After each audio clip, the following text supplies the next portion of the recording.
Hello, friends. My name is Kathleen Whitehead.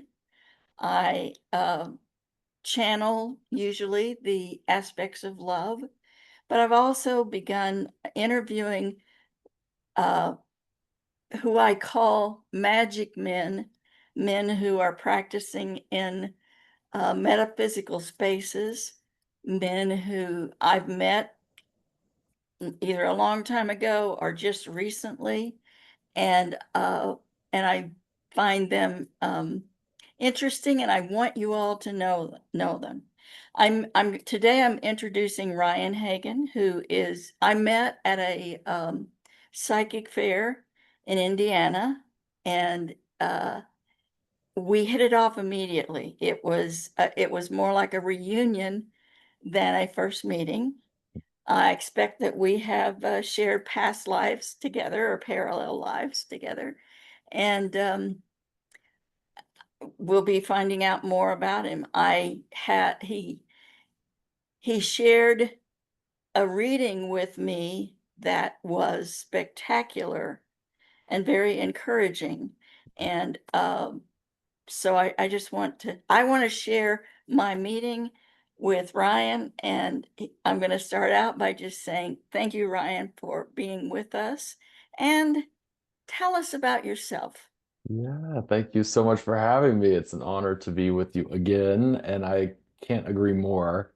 When we connected, it was just, I don't know if you even remember, it was just sort of like, my partner who was working with me had somebody that had come forward, and it was like the universe had shifted you to my table, and then we just like locked in energetically, and yeah, it was beautiful. So I'm so glad to be here with you and to speak to you and your folks. And for those out there that I don't know, my name is Ryan Hagan. I am based in Nashville, Tennessee, and it has been, I would say a series of awakenings, really since, 20 2012, but I guess technically you could say, every so often throughout our life, maybe every 5 to 7 to 10 years, there's like an awakening, something that's coming out. Um, but as a child, I was aware that I had abilities and I could see and feel and hear things that other people didn't, and also had the intuition enough to not just blurt it out, you know? And so, I was taking kind of um, growing up in the Bible Belt, I was taking kind of the route of the traditional Southern Baptist Christian um, path. And, I think that there's a lot of actually, well-intended, spiritual people that are in Christian churches, but I pretty quickly found that there was something that started feeling off in my conscience about some of the things that I was being taught. And so I also knew that a lot of the gifts and things that I had were, spoke of through the lens of fear. And so I was, you know, pretty much in my calculation, wound up suppressing them to survive, basically to get through that season of my life. And so I was just sort of trying to keep them down, but every once in a while they'd come back up, and boy, I'll tell you, they were very profound. So if you're out there and you are aware that you have gifts, but you don't pursue them, boy, they'll come hunt you down. So I rediscovered them in my early 20s through meditation. When I was in school, I was in college, I had gone through a bout of depression, and I was put on some antidepressant medication, and I knew after about a year of being on that I needed to get off of it because I just felt flat. I just felt numb, and it dulled a lot of the pain, but it also suppressed my persona, like who I am. And after going through a few years of coming off of that and kind of stabilizing, but then going through another rough patch, I thought, I'm not going back on these pills, okay? I'm gonna try something else. And so I got desperate, and as a last, ditch effort, I found meditation. And that was when all of my gifts really started flooding back in. I didn't know what to do with them though, because I still had some of the programming from the church. But, luckily I had some friends in my circle at that time that were very supportive and also very open about those types of things. I even had one friend that read tarot cards, which I thought was very woo-woo at the time. I had another friend that always wanted to know people's birthdays so they could determine their astrology. Also, I thought that was kind of weird. And I had a third friend who watched the Long Island Medium, and he will tell you to this day, I made fun of him for it. I literally was the world's biggest skeptic. And then all of my stuff started coming back because, as I stepped into meditation and leaned into my authenticity, all of that stuff started coming back up in me. And I thought, oh boy, I've really missed the boat here somewhere. So it took me some while took me some time, took me a while to deprogram from some of the conditioning. But I'm telling you, as I did that work and healed from a lot of that, I found that I was able to reach people and to speak into people's lives in ways that I had never done before. I started actually verbalizing the things that were always just kept secret in my head. And instead of being private about it, I became more public about it. But it didn't match the life that I was living because I was in corporate America after school. And I had this dream to pursue music. And I was a singer-songwriter and played piano, grew up in church. Obviously, that was kind of the venue that I had to explore my musicality. And as fate would have it, I had started learning about manifestation. And through a series of connections here in Nashville, um, got put in touch with a very, very well-known vocal producer and vocal coach that has worked with acts like Beyonce and Destiny's Child and many, many art I could name off. I mean, she's just a phenom and really a beautiful person. And through working with her, I was connected also with some producers that have very strong ties in Europe. And so my music actually did very, very well during the pandemic of all times. It took off. It was on the radio out in England and Europe and really all over the world. Um, I won't spend a ton of time talking about the music industry, but it's very, very challenging to get discovered, if you will, in the U.S. It's a money game, and I don't come from money, so that wasn't something that I had to leverage. But out in England, believe it or not, they don't care if you're new, if you're old, they don't care where you're from. If your music's good, they'll give it a shot. And so that's how I kind of caught my break out in Europe. And then as the pandemic worsened, things like tours that I was working on planning got canceled and music started to slow down, but my audience was really hungry. And I found as I was being interviewed on the radio out there and different podcasts and things that people were just asking what I was doing to stay sane, really, during the pandemic. And I started talking about meditation and crystals and, the nervous system. And, I have a background being trained in mental health. So I was speaking that language and folks were eating it up. And I think for a lot of the muggles out there, um, they were drawn to something that just felt better than I think what they were doing, whether that was trying to drink the anxiety away or just like, eat it away or isolate. They were actually finding that some of the things that I was suggesting worked for them. And believe it or not, I started pulling the fans and the audience that I built with my music into this other more holistic spiritual, you know, avocation of mine. And the universe just led me, day after day, month after month, year after year into developing my own private business to where I do coaching, but as you know, I do readings as a psychic medium, do energy healing, also have workshops where I teach folks, various things like, how to read tarot cards or how to be attuned and use Reiki and master your own energy and lots of other things. But all that to say that it was a journey. And it was one that started off with me being, really very skeptical about this world, but then figuring out like I had it all wrong. And it was humbling, but and it was hard, but it was the best thing that I ever did was I just let spirit lead me. And here I am today.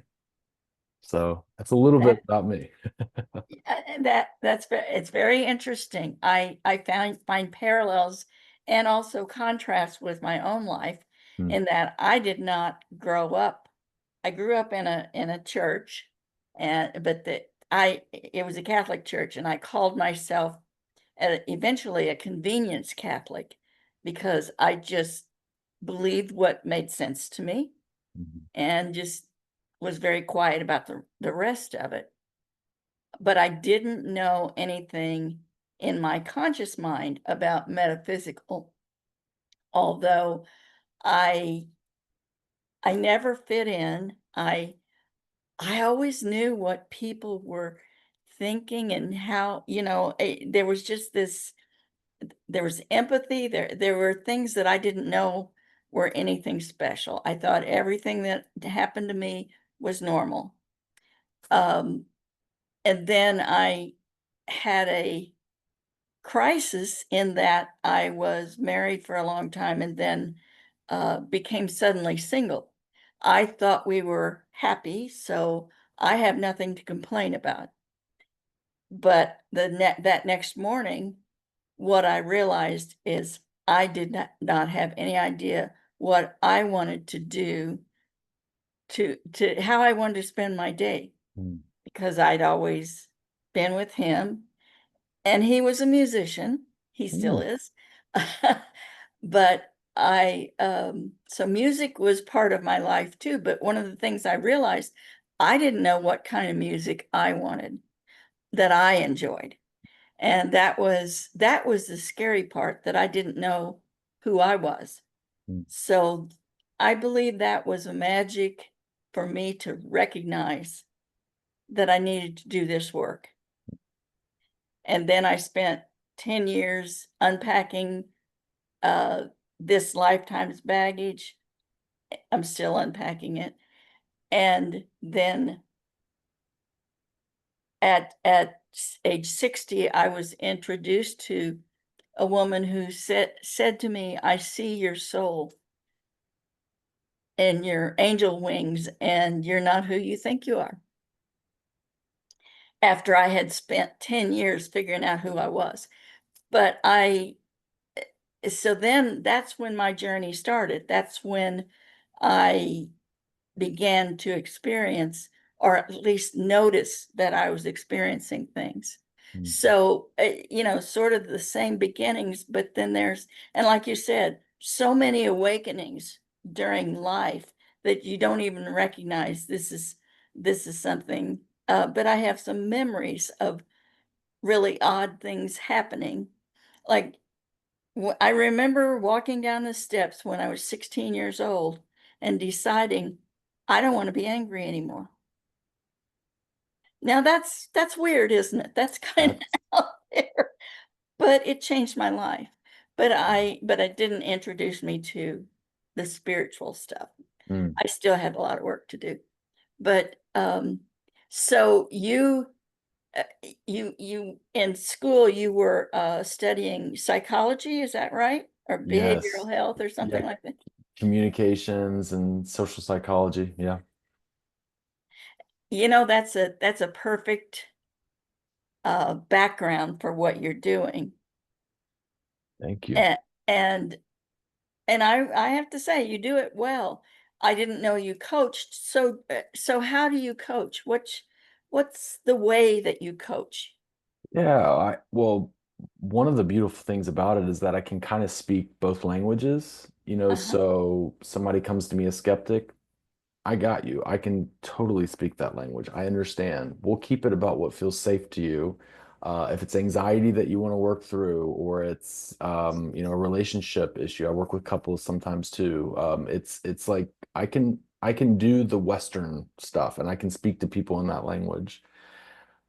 if people come to me and they're woo woo and they want to talk about energy and something feels off with my path and can you read for me? And I can do that as well.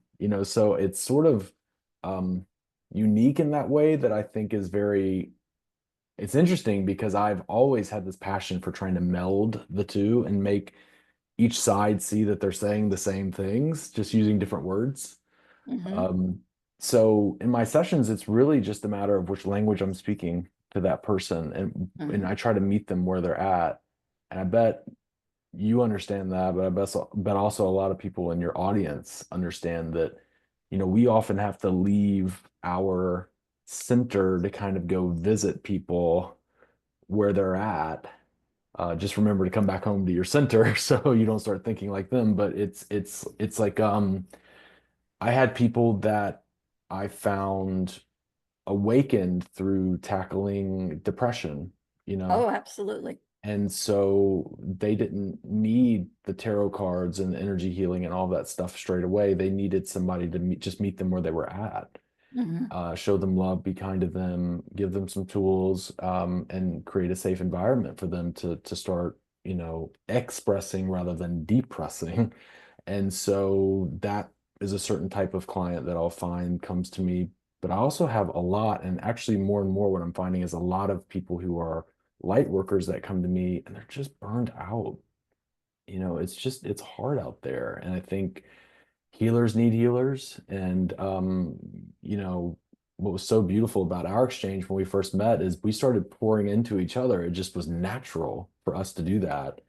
And I think a lot of times when people get out on their own island, they maybe get in their head, out of their body.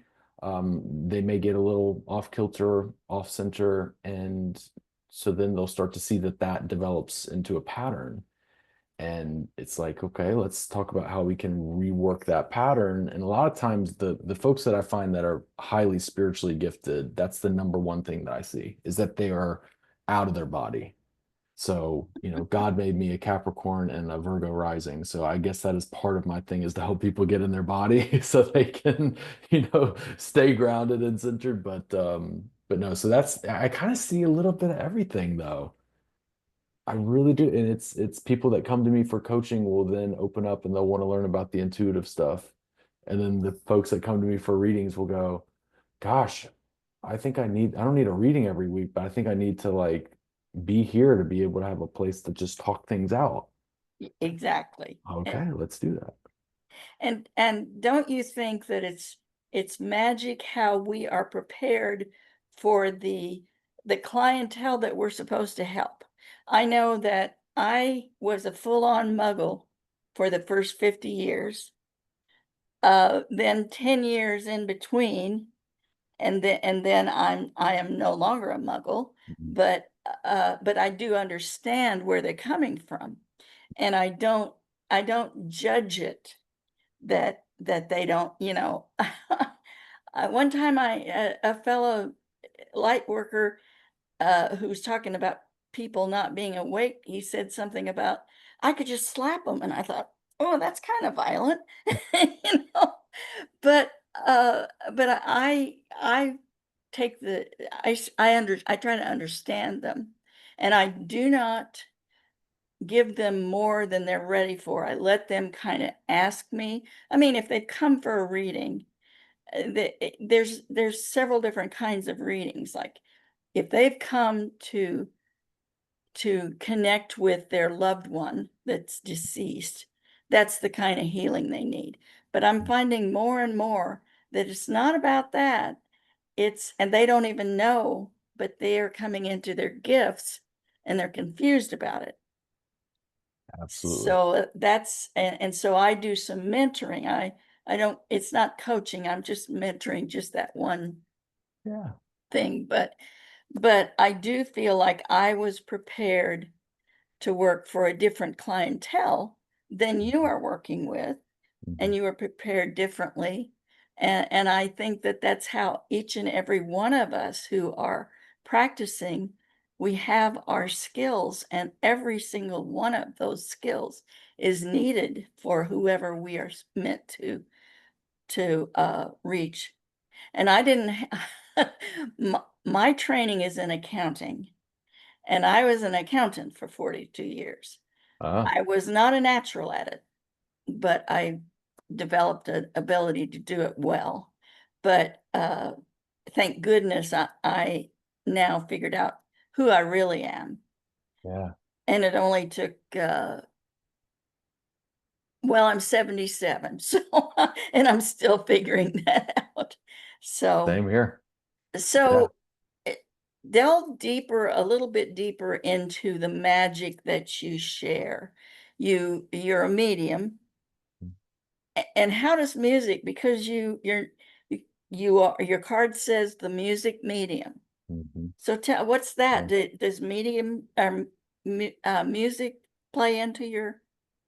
practice? Yeah, so what I found was that at a time where I wasn't ready to accept, or maybe in my subconscious, I knew I needed to protect my gifts from the world for a time. Music was like my way of connecting to spirit. I didn't realize that's what I was doing at the time. Ah, Nobody taught me how to write music. I just learned. In fact, it's funny. I grew up, my mom did the best that she could, but we grew up pretty poor. And so I got this very inexpensive piano. I mean, to me, the angels were singing and light was glowing off of it when I first opened the door to see that I got it was a birthday gift. But I look back on it and I go like, oh gosh, it was a very modest, piano, but we didn't have money for lessons. I didn't have time for that either. So it was just like I was shown how to play. I was taught myself essentially, but I think spirit taught me. And it taught me through recognition of sound and energy and what goes together and rhythms and cadences, and all that just sort of like came to me as a download. oh, Truly, it nice. was one of my first experiences being shown or taught something. And so from that point on, I would start writing lyrics and melodies, and I thought, I don't even know what I'm writing about. I'm just writing this thing, and it sounds like a story. It sounds like it probably happened to somebody. I have no idea who it is because it's not me, you know. But I did find that a lot of the music that I wrote when I was in college actually became predictive. It would be Oh, stories about me and then somebody that I didn't know yet, or they would be stories about somebody in my family or a friend or something that I didn't know yet. And then other times they would be, I feel, folks who had crossed over that were trying to tell their story through me. And so I would write it. And so what I found was that that helped really fine tune my muscle. Um, so the music part of it, I guess the play on the word music medium is that, I am a musician, I was a musician, but that was kind of my start into building an audience, like a public image, and then, transitioning into the psychic medium world. So it's just kind of combining the two, maybe folks think it's cheesy, but it's just what I came up with. So, yeah. that resonates with me because I get messages through music. I wake up with a song in my head that maybe I have not heard for a long time. And Yeah. I had one one time I woke up with a song, an old classic song that was had Funiculi Funiculi. I don't know if you've ever heard that. Uh-huh. Yeah. Okay, I hadn't heard it for 50 years, but I Yeah. woke up for it with it. And I had a reading scheduled that afternoon. And I said to them, okay, does this mean anything to you? And no, they'd never heard of it. But I'm not a singer, but I sang a little bit of it. And the daughter said, oh, that's the same tune as grandmother used to sing. Only I think it was, I don't remember, maybe it was Polish or something like that. But what they did is they gave me the tune that identified with it with this lady. So Wow. I thought that was really spectacular that they did that. But Yeah. and I don't always interpret the messages, but I'm not always right about what the messages mean, but they become clear as the Mm. day goes on. And Yeah. it's really interesting. So Yeah. I think the way that spirit comes through and they find you, if you're a medium, they're going to find you and they're going to find the best way to connect with you and get their messages across. Yeah. Yeah. So, as a musician, I'm not surprised, and I think that your learning, that was definitely channeled. Yeah. So Yeah. d They probably brought me Beethoven or I mean, I certainly don't play as well as Beethoven. I just mean they probably brought me somebody that's musically gifted that's in the spirit exactly. world to help blend with my energy and to sort of, teach me. And sure, I may have come wired with a proclivity, but it was something that I wasn't really even allowed to pursue because I was kind of brought up to be this all-American, like be a sport, like be in sports, be an athlete. And I was successful at it, but my passion was music. So that's what I really wanted to do. And lo and behold, I had a sports injury and I had to sit on the sidelines for about 6 months. And it opened up this window for me Yes. to, get to play piano. And it was kind of like the piano was sort of like a consolation prize. Like I think my mom was just sort of like, okay, well, gosh, we've been so hard on him. We probably ought to like let him do something that he likes since he's, bummed he has to sit out. And it really flowed. It came to me. It started slow, but it was something that I didn't realize. I just thought everybody could do that. Yeah. I really, and that's one of the things I hear people when they talk about their gifts and then they were younger, they just think everybody sees, grandpa or whatever at the family reunion, but he's passed 20 years ago. I think, oh, well, this is like a moment for me where I just think, oh, everybody can learn how to play the piano. You just teach yourself. I have friends who are professional musicians and they tour with, some of the biggest names out there, and they're going, no, I had to slave away for, 15 years with a piano teacher to learn how to do it. And I thought, oh, I had a very different experience. So everybody has their own, journey, but that was mine. I feel like if we are open to it, and of course, if we've agreed ahead of time, yeah, I'll do this. Like I must have agreed, yes, I'll do this later on, but I need to have a real non-woo-woo life for a while first. But I think that if you're open and willing, they're gonna come and they're gonna facilitate it in whatever way. And they realized that you had a passion for music, and so they used that um, for some of the gifts. So, do you feel like you channel in any other way? Yeah, so I definitely feel um when I do my readings, I get in the flow state, I guess you could say. um the way that I was taught was it's called sitting in the power. And the beautiful thing about, especially when I have my intuitive students, they come to me and they want to learn. um the beautiful thing about sitting in the power is it's really for you. You just tune out everything, that all the monkey mind and the busyness and stuff, and you're not trying to do anything other than just create an energy field where there's serenity. And that helps you get closer to spirit because they're working really, really hard to lower their vibration. Mhm. We're working hard to increase ours, and so it's collaborative. So sitting in the power is how I tend to start to receive messages. So people will come to me and I won't know them. I may ask their name and I may ask, is there a particular area you'd like me to focus on, when I read, but I'll have grandma or mom or dad or whoever it is that wants to come through, and I'll be talking about things that I have no idea about, and it's just something that they bring me. And like you said about the tune that you didn't know why you had that, but you just followed the breadcrumbs, and then sure enough, it landed and it meant something to them.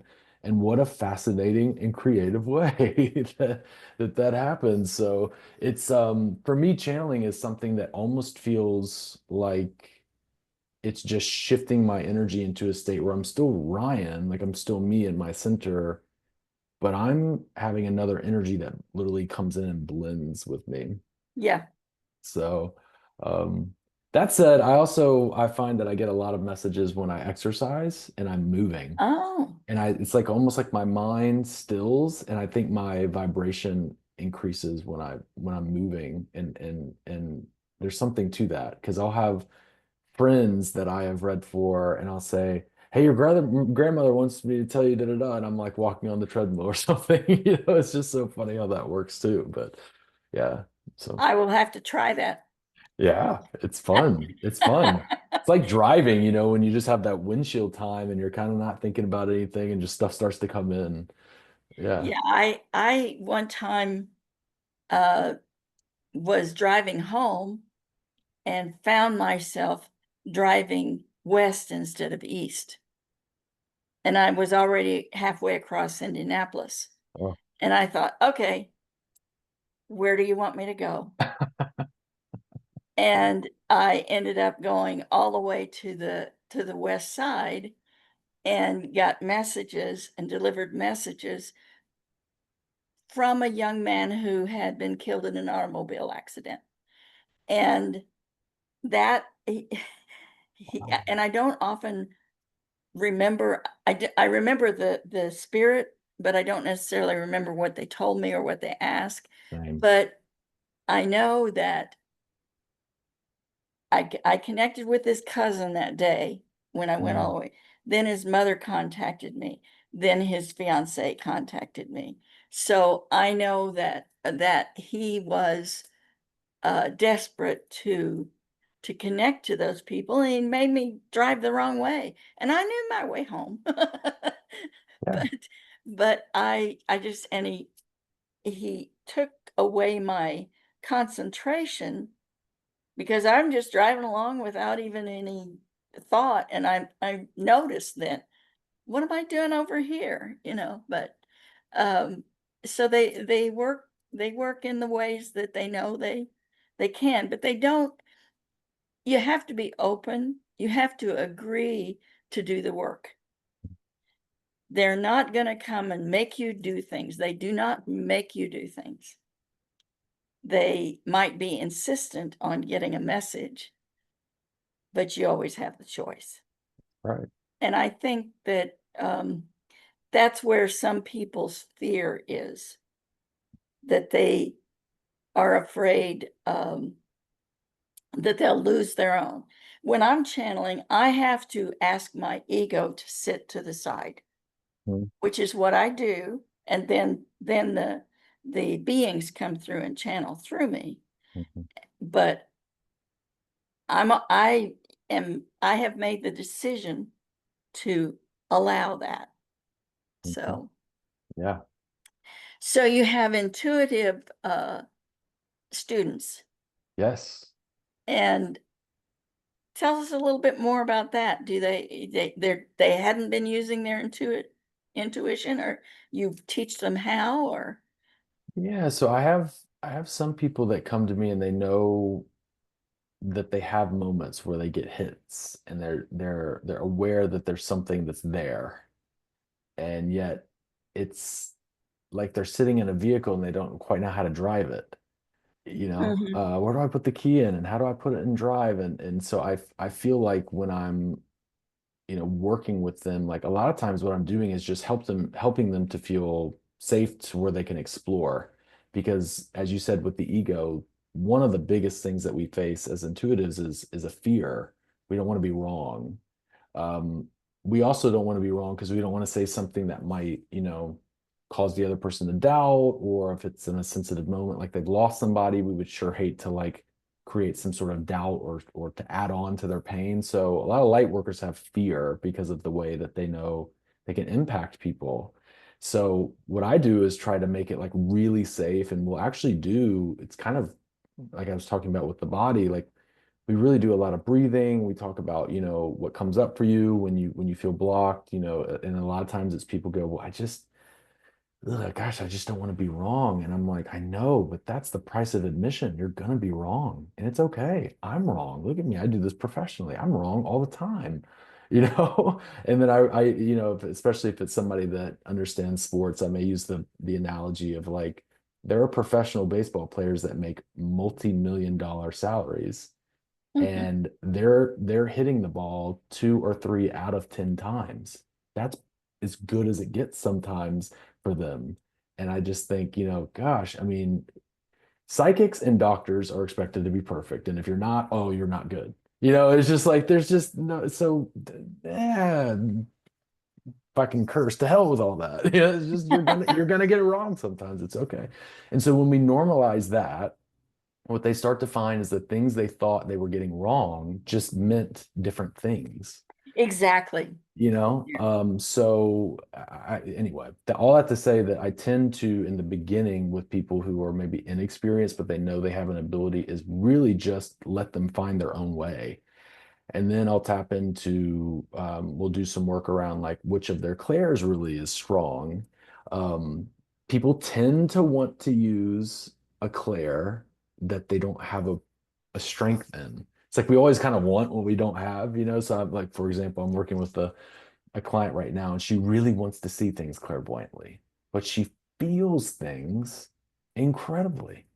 And I'm Yeah. going, and I won't say her name for her sake, but I'm going, oh my God, if you only knew this other client I see on Tuesdays, she wants to feel things and she just always sees them, but she doesn't know what they mean. She wants to feel things. So we tend to want what we don't have. Sometimes that's the case anyway. And so we just normalize that, and we work through exercises to help them to get into that sitting in the power state where all the gifts can come online.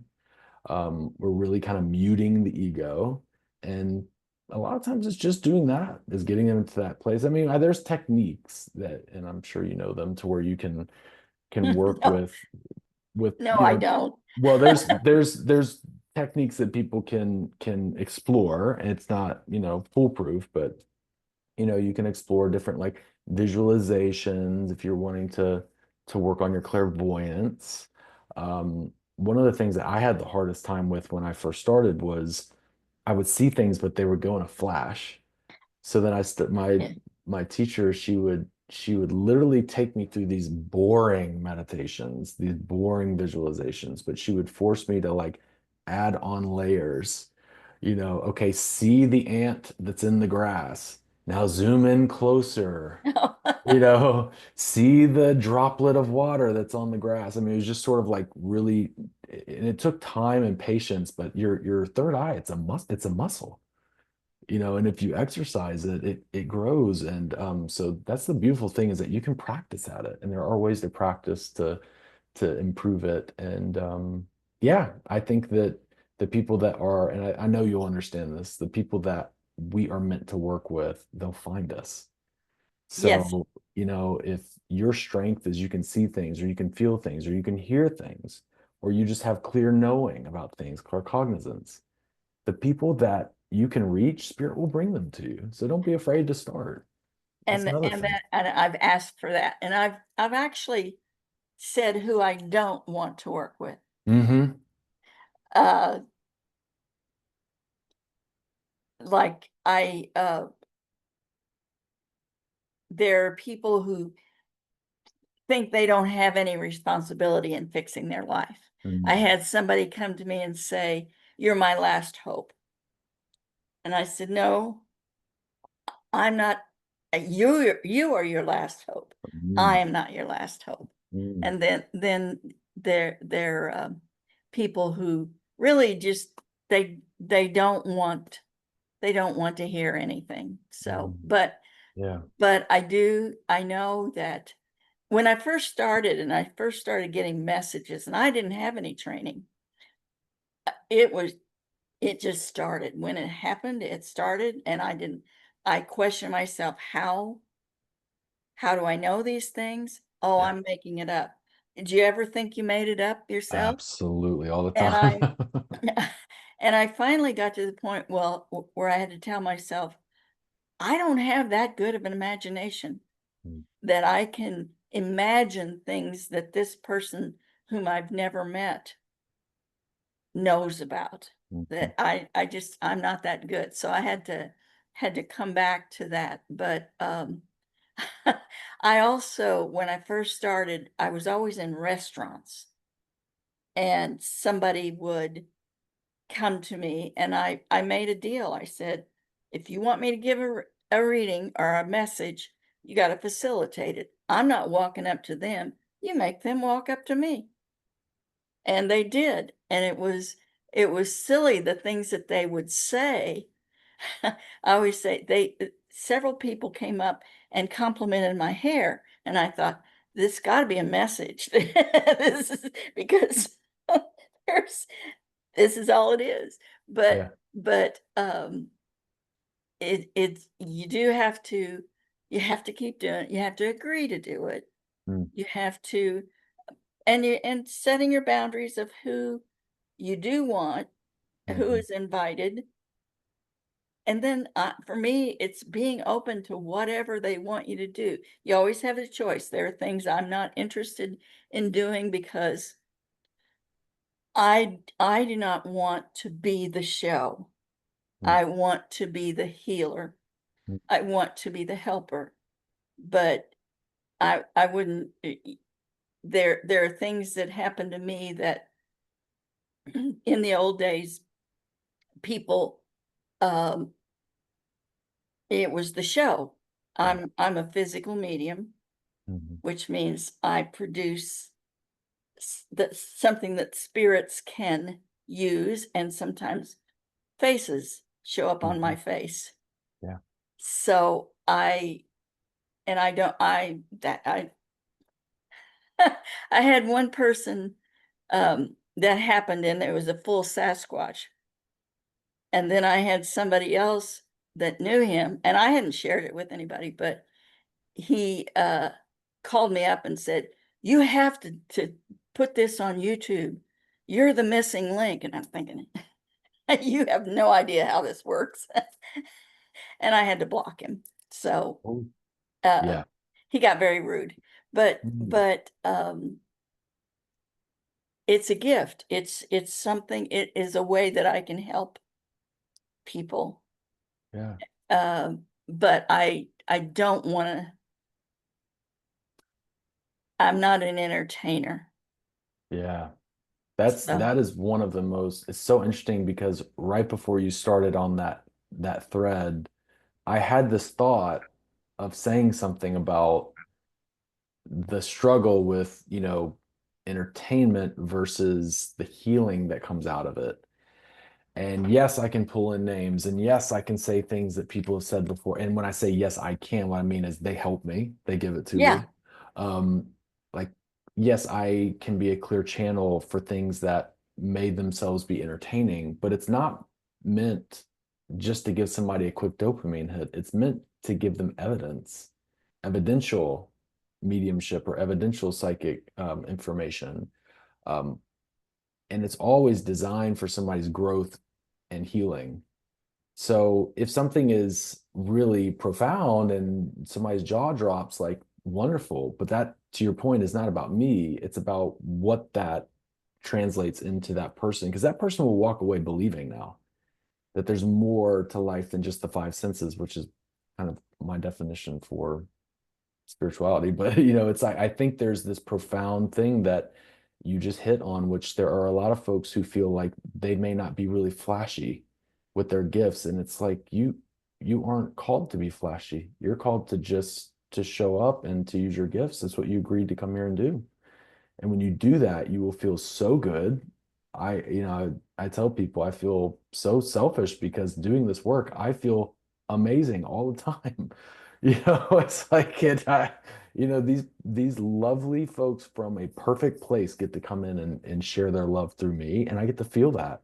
I mean, it is one of yeah, the coolest jobs in the world. So, I mean, I just feel tickled that I get to do it, but I don't, there's no spotlight in here. This is about, me and somebody, and we're just real and we're being human and we're talking about things that matter to them. And they may be working through something. It could be messy, but we're going to get them through it. And that's what you're called to do. I mean, and most people, especially the ones who are watching, I'm sure in your audience, they know they have been through some challenges. And to your point, like those challenges that you went through and I went through, that was school.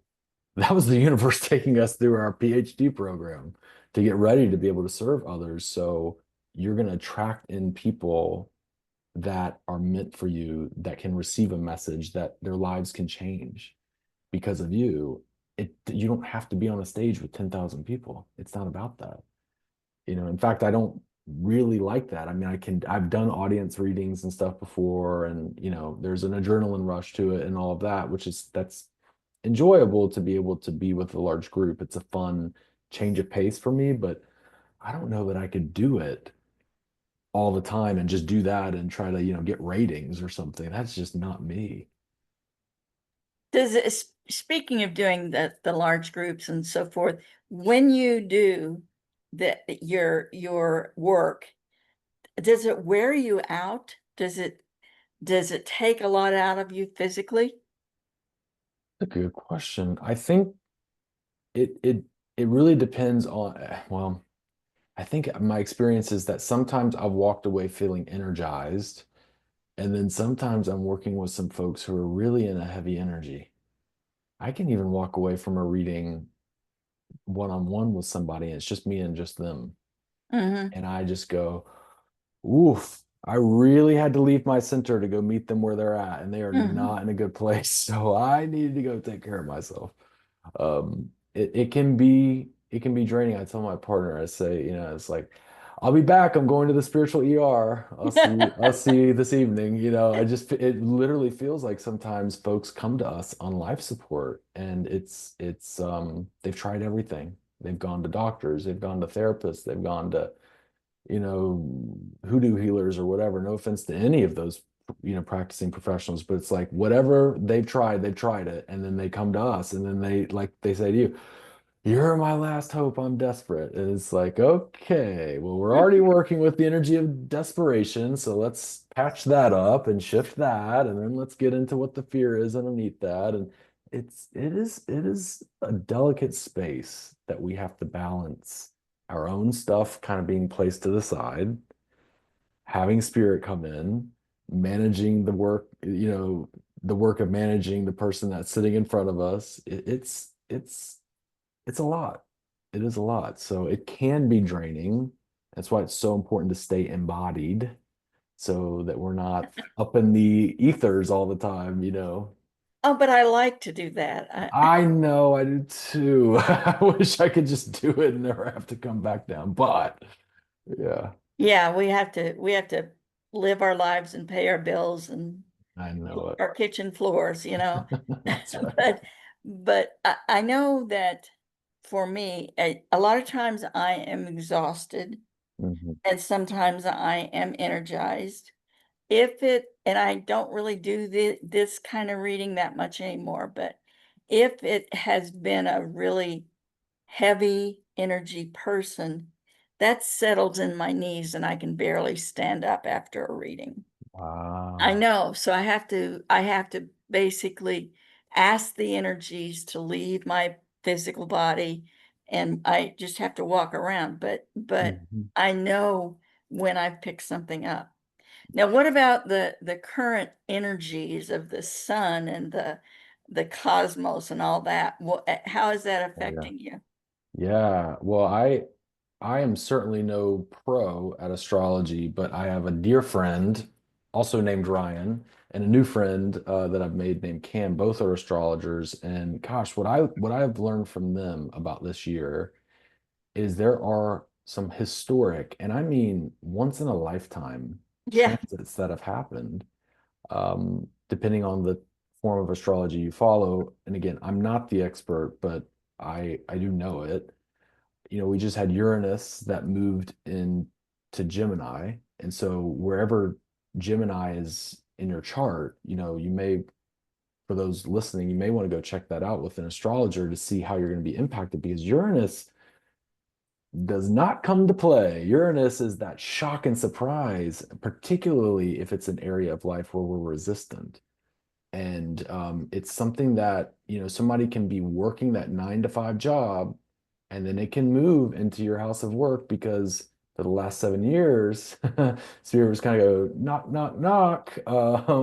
Hi, we're trying to get you back into alignment with your life path. And somebody can be in resistance to that. And then Uranus goes, okay, game is up.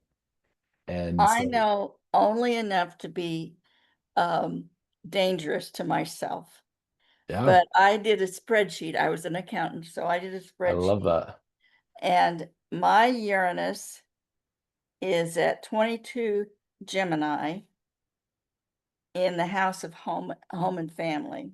There you go. So I don't know, but Yeah. I'm gonna be, I know I'm gonna be okay. And Yeah. it has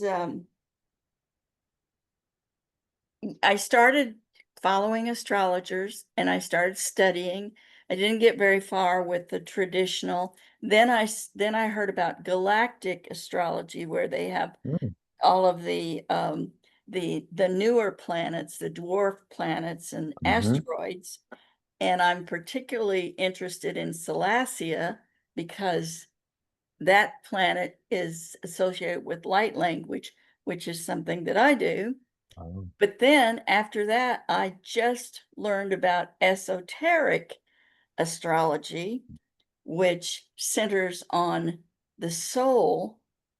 And so that's my current yeah. astrological passion. Yeah. So I'm learning about that, but that's probably that discovery. And other people have known about that for years. Mhm. I Some of the metaphysical books that I've read since I learned about it, my sister read in the 70s. My brother, you know, knows about these things and we did not share things in our family, but I I'm the only one practicing and I'm and I'm so new to the game. Everything is new to me, but I'm not burned out.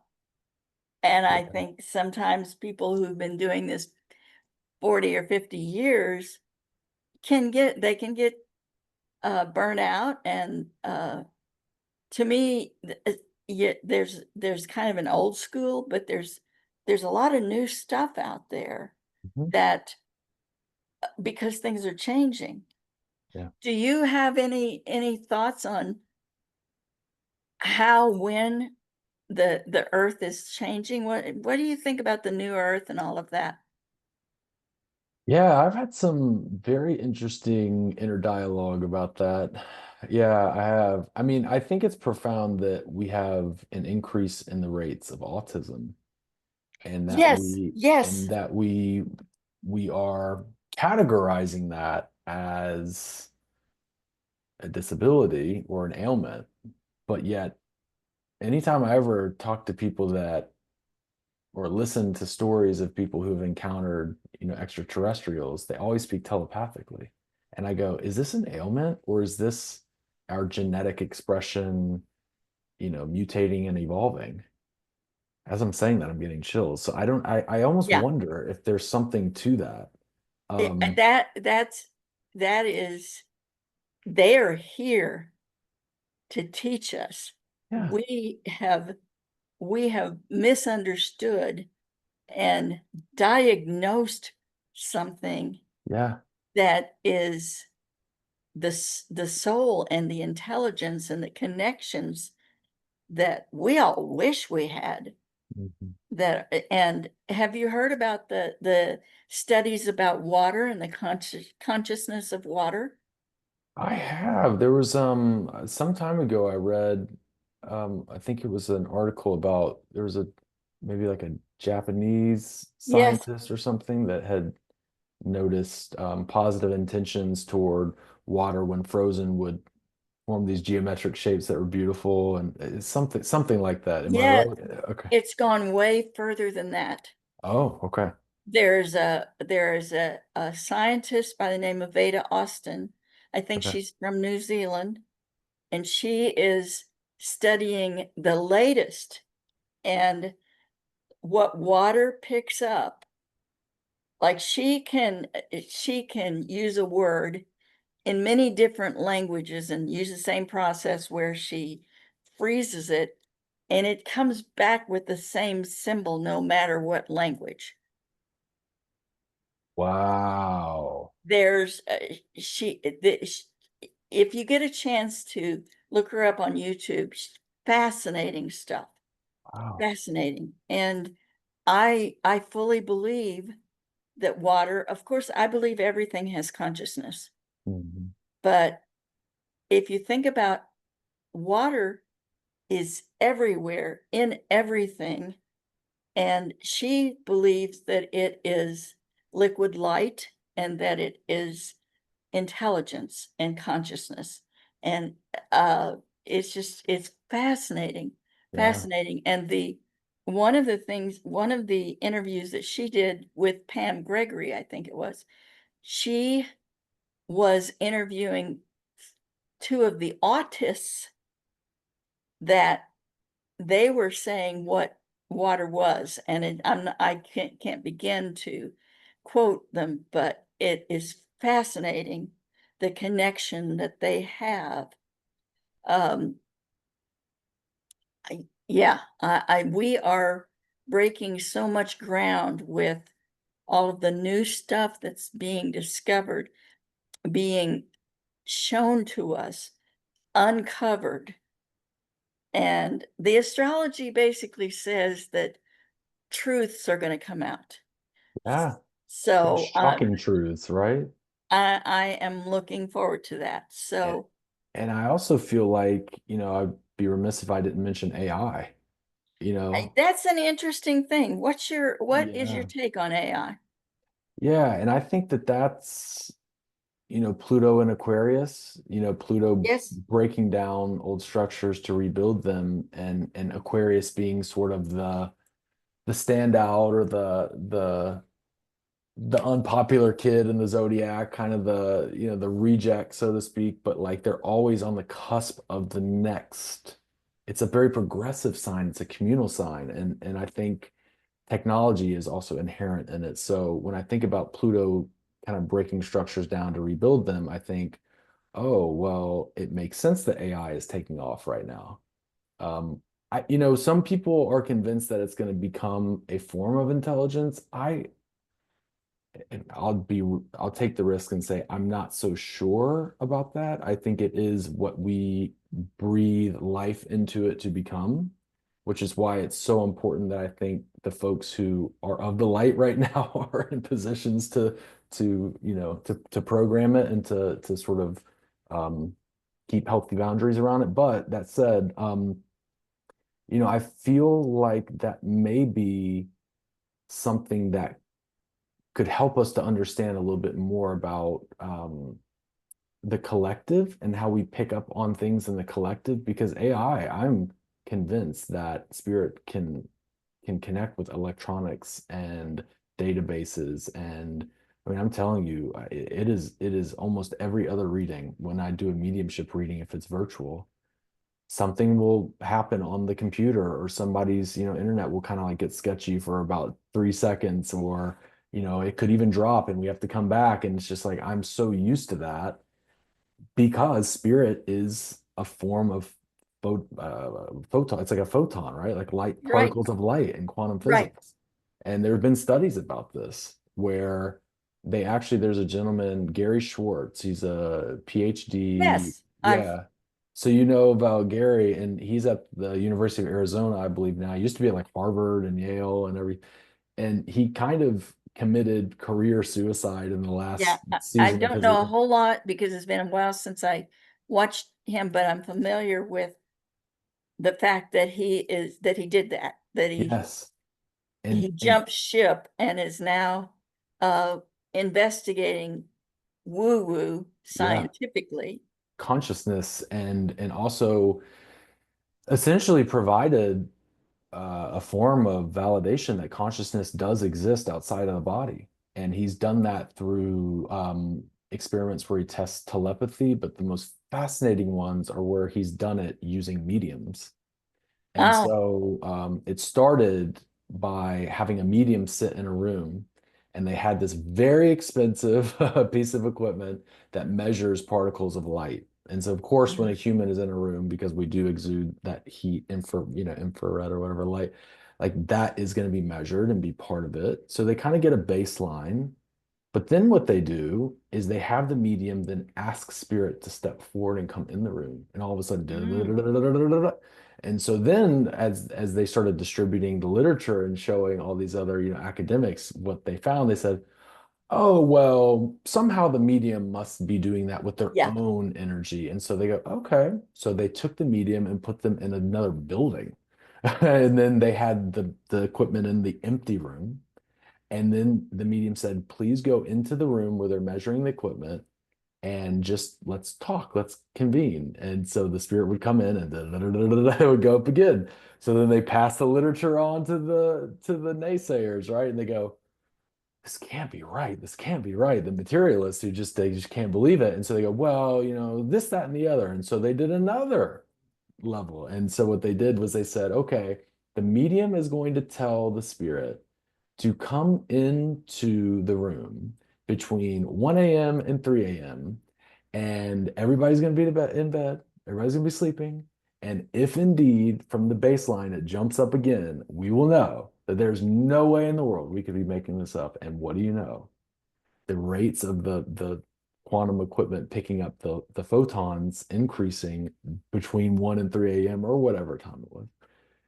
It happened. And so it's just like we are consciousness. And so when we are particles of light. So our consciousness, when we interact with things, it can affect electronics and equipment and the connectivity between things. So I believe that, there's a possibility that spirit could maybe provide messages through AI. I'm fascinated to see if that's something that does happen. I think he's working on that.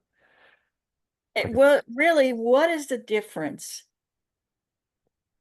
that of any other divination tool, like tarot cards, automatic writing, anything that we use, pendulums, anything that we use is what we think of as an inanimate object that is talking back to us.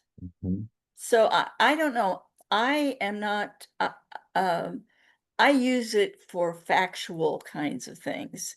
mhm, I have not used it to give me messages, and the part of that is I can get my own messages, and I have my own intuition. mhm, So, but I think that there it's something to watch. It is something to watch, along with a whole lot of other things like the discovery of something under the pyramids and new crop circles and Dr. David Clements. He's studying some really interesting stuff. Just all these different scientists who are awakening or have awakened and are studying consciousness.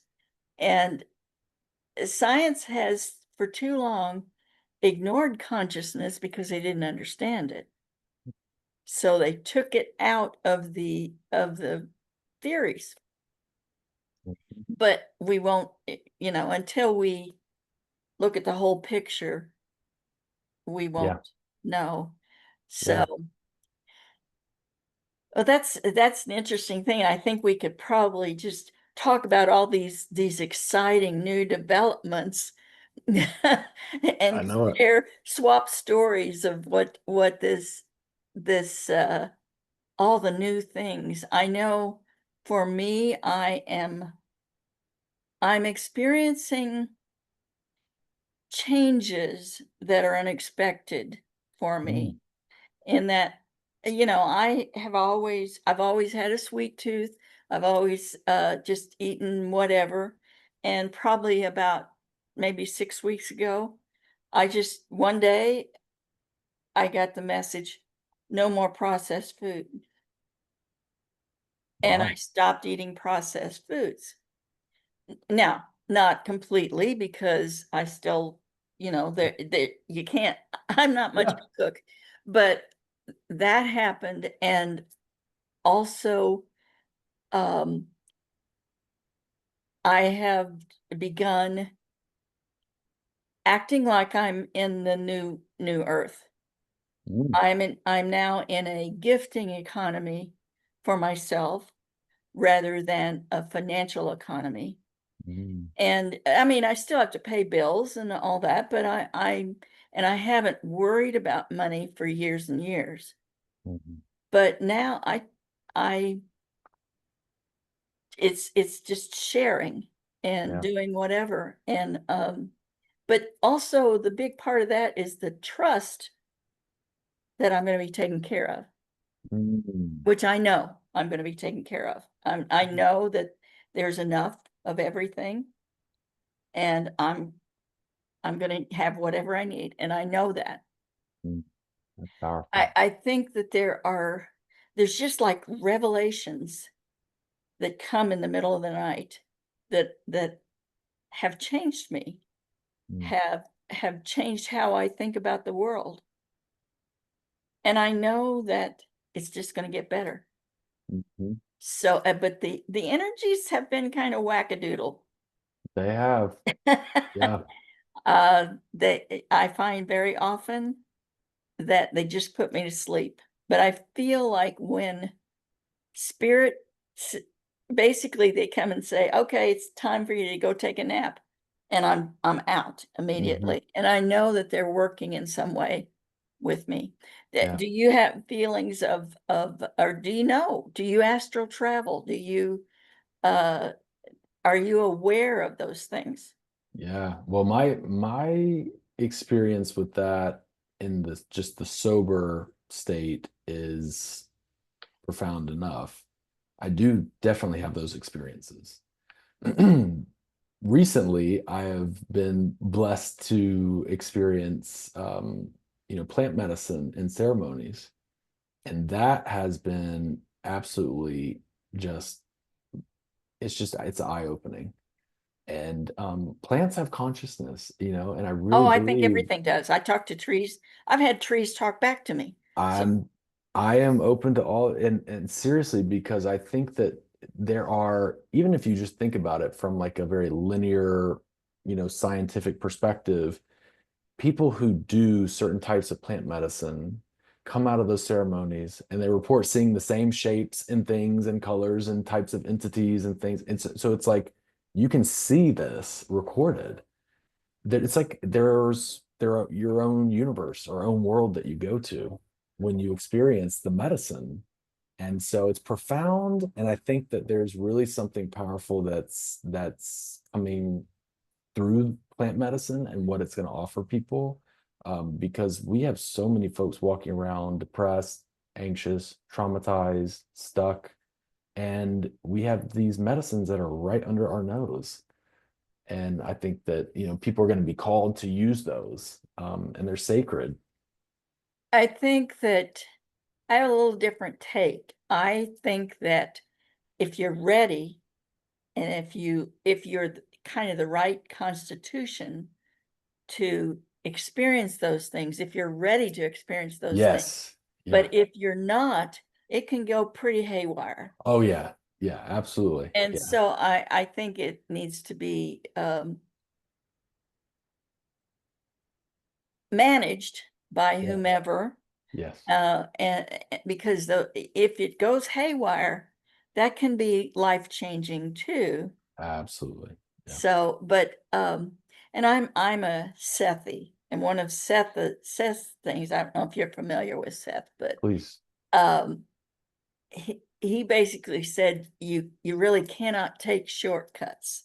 Right. You have to, and I know for me, I unpacked so much baggage and studied so much and all that. And I'm still learning, and I hope that I learn and grow till the day I die, which I intend that to be past 100. So, because I've got Uh, work to do.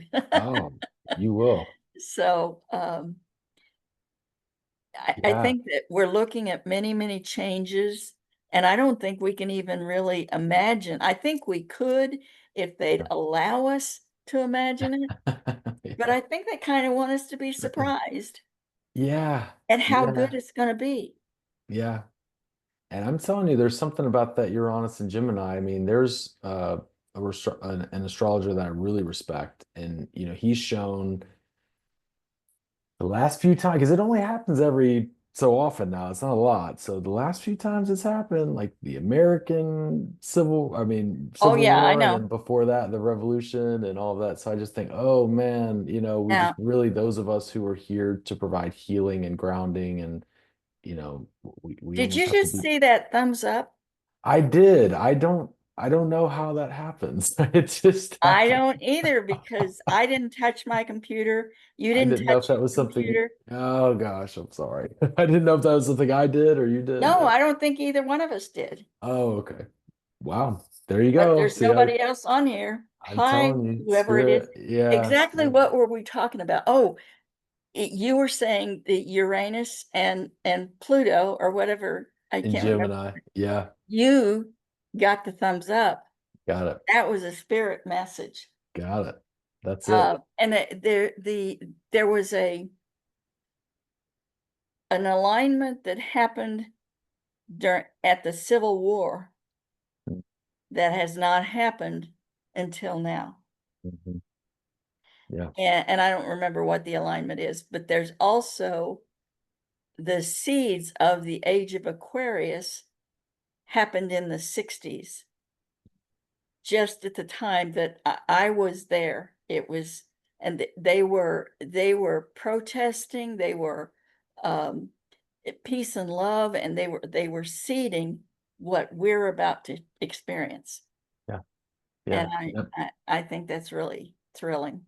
The other one may be Neptune and Aries, but yeah, whatever the arrangements are right Yeah, now, holy smokes, it is going to be powerful. And so yeah, I just think, when you were talking about, journeying and astral traveling and all of that, it's something that I feel like we may come back from our dream state or our meditations with certain energy or codes or messages. And, I really think that macro change happens on a micro level. You know, I ev- actually I got an email from a friend several years ago, within the last 5 years, and the email said that she had been in a really horrible nightmare and crying, and then she walked through this house, opened up a door, and there I was sitting in that room, and she said we hugged and cried, and I felt better. And she said, she thanked me. She said, "Thank you for being there." And I've got chills right now. I know that that happens. I'm not aware of it when it does, but I know that that we're all doing work while we're asleep. Mhm. I And believe that. I'm learning and I'm seeing more and more. Are you seeing things like grids or plasma or anything like that more Yeah, so now than you used to? I am. As a kid, I would see spirit more through the outline of what you might expect, like a physical body. And I do have moments where I see that from time to time now, but it's come on in a different way for me. It's like almost like a mist Yeah, or something, and it does visually come to me now. Yeah, feels like that's something that's happening. yeah. There's many things that are happening. It's exciting. It Yeah. is exciting. Um, and I don't know what tomorrow will bring, but I'm not worrying about tomorrow. Yeah. But I'm Yeah. kind of excited about it. Yeah. Yeah. Kind of holding that because the medicine is to be in the present and yet also there's this anticipation about what beautiful things tomorrow could bring too, right? Yeah, Yeah. I And feel that. patience has not been one of my real strong suits. But that's okay. That's okay. My prayer. God grant me patience now. That's right. Right now. Right now, right now. So is there anything else that you would like to share? I think we've talked a whole lot, and I think we've covered your background and what your magic is and how you're bringing it out into the world. And those are my three questions. But is there anything else you would like to add that I have neglected to ask you? You know, I the only thing I can think about is just I have a fascination with the human nervous system. It's connected to our brain, this beautiful computer that we have, and it tethers all the way out throughout our body. And I know there are a lot of people out there, and I don't know who this message is for, but there are a Ah, lot of people out there who are in survival mode and they may not know it. And so I just invite anybody who's been patient enough to get to this point of the conversation between us to maybe just check in with your body and see if there's any places where you're holding some tension. And I just felt called to put that out there because the body never lies. And if there is something that you're struggling with physically, it could actually be a representation of something that emotionally or spiritually is trying to happen. And we're really good at tuning those things out when we get busy, busy, busy, busy. But if you just pause and just maybe even check in with your breathing, does it feel rhythmic and deep?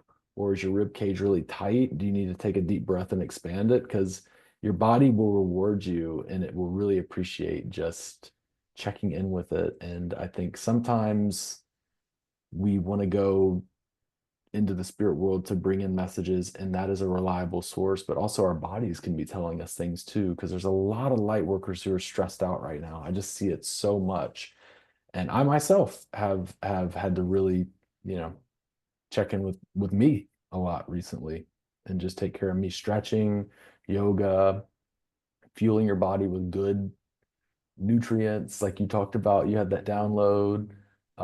Taking breaks, my goodness, you're not required to be perfect, all those good things. So your body will reward you and let that, you know, those gifts of yours come online if you cooperate with it too. Because we are spirit, but we are also here having a human experience. So, and I have two things to add with that. First of all, I agree. Your body will answer your questions for you. If you don't know for sure, should I do this or should I do that? Your body, if you're not supposed to do that, your body's going to tense up and it's going to tell you.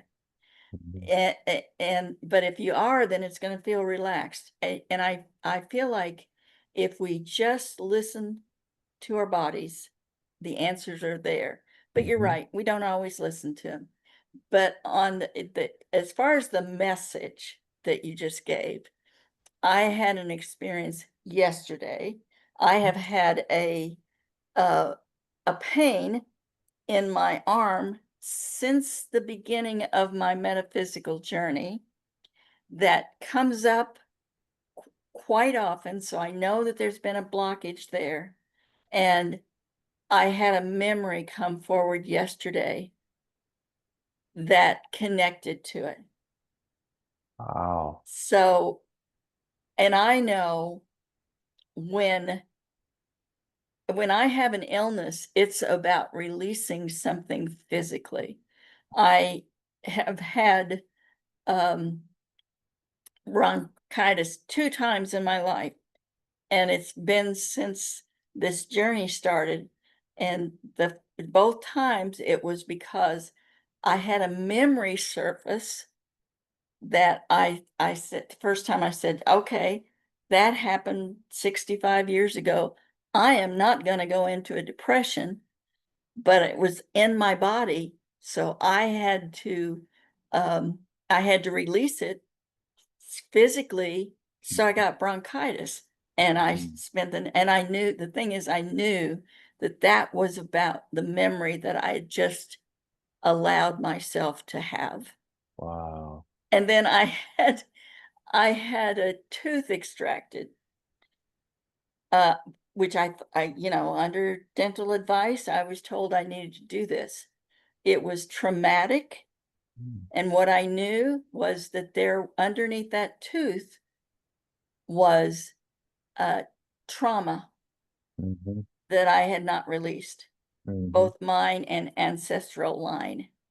And so I worked on it, and it's actually still healing, but I don't have I once I realized that the trauma, all of the feeling, I felt trauma the next mhm. day. I felt like I had been traumatized. And Yeah. once I recognized this was more about hidden trauma, Mhm. that then I released it and it just became healing the tooth. But my body, if I am sick or hurting in some way, it is something about um, something I need to listen to, something I need to release, something that that the memory is coming back. And right now, old memories are surfacing from a lot of people because it's time to release them. We don't want to take them into the new earth. So Yeah, I'm just sitting with that and thinking about that old adage that feelings buried alive never die. that's true. Yeah. And there's a part in our brain that holds every event and every memory, even if we can't recall it consciously, it holds it. And our body holds those memories. And so sometimes you got to release it through tears. I know we're not comfortable in our culture with doing that a lot, but especially me as a man, but I had to get comfortable with that because every time you do it, you release cortisol, your stress hormones, your body goes through a reset, it releases. Maybe it's body work like massage or moving your body, stretching. Maybe it's rest. Depending on what the medicine is for you, your body will tell you. And you're right, there are memories and experiences that we may not be able to deal with right there in the moment to survive it, but it's going to come up. And that is profound that that came to you yesterday. Yeah, because when you said it, I thought, okay, it's probably for me, Oh, but it's for many people too. But about a week ago or so, something was stressing me out. I don't remember what it was, but I just felt like I had to scream. I live in an apartment, so I can't scream because it's apartments for old people, and they'll think they'll call an ambulance, you know. But so what I did is I went out to my car, I started my car, I started driving, and I screamed all the way around the city, and nobody even noticed because I'm driving, you know. perfect. No, But it's great. it was very therapeutic, and Yeah. I feel like we need to pay attention to what our body is asking us to do, Hmm. and because it's healing, and Hmm. the body knows. The Hmm. body knows. So The body keeps the score. It sure does. it's true. Well, Yeah. Ryan, I have to thank you because this has Oh, been, I can't believe how long we've been talking. I know. But and I hope that we will get a chance to talk again. Yeah, I'd love And to. if maybe sometime if you would like to share some of your music via Ooh, I had a poetry reading, why not a music reading? Yeah. But we'll talk about it, but I really, appreciate your time. I'm looking for my glasses on because oh, there they are. I can't see to turn the recording off. But thank you. I if you will send me your contact information that you would like to share, I'll put yes, it in the detail in the description of absolutely. this so people can find you. If do you want to tell where they can find you now or Sure. Well, if folks want to connect with me on social media, which again, I work for a living just like many of you, so I'm not on there all the time. For those lovely folks who are in retirement, you may be on there a little bit more than I am, but please feel free to reach out, shoot me a message or comment or something, and I'd be happy to connect with you. It's just the Ryan Hagan, Hagan. That's Instagram. That's my handle or my username. And then my website is musicmedium.co, not com, .co. So musicmedium.co. There's a little more information about me, but it has a list of some of my services. And if anybody was ever interested or curious to work with me and they don't know what they want to do, you can set up a free consultation. You can book that on there in real time. So you And can I also have reach your out to me there. card, so Yes. I have your email, your Instagram. By the way, I'm not on Instagram. Oh, okay. No I'm old worries enough though. that Facebook is the only thing I do. I understand. And I have your website, so I can put those in the description for Perfect. anyone. So I'm sending you my love and my Thank you. appreciation, and I hope we talk again I very know soon. we will. Thank All you very right. much. It was an honor. Thank you. All right. Bye-bye. Bye.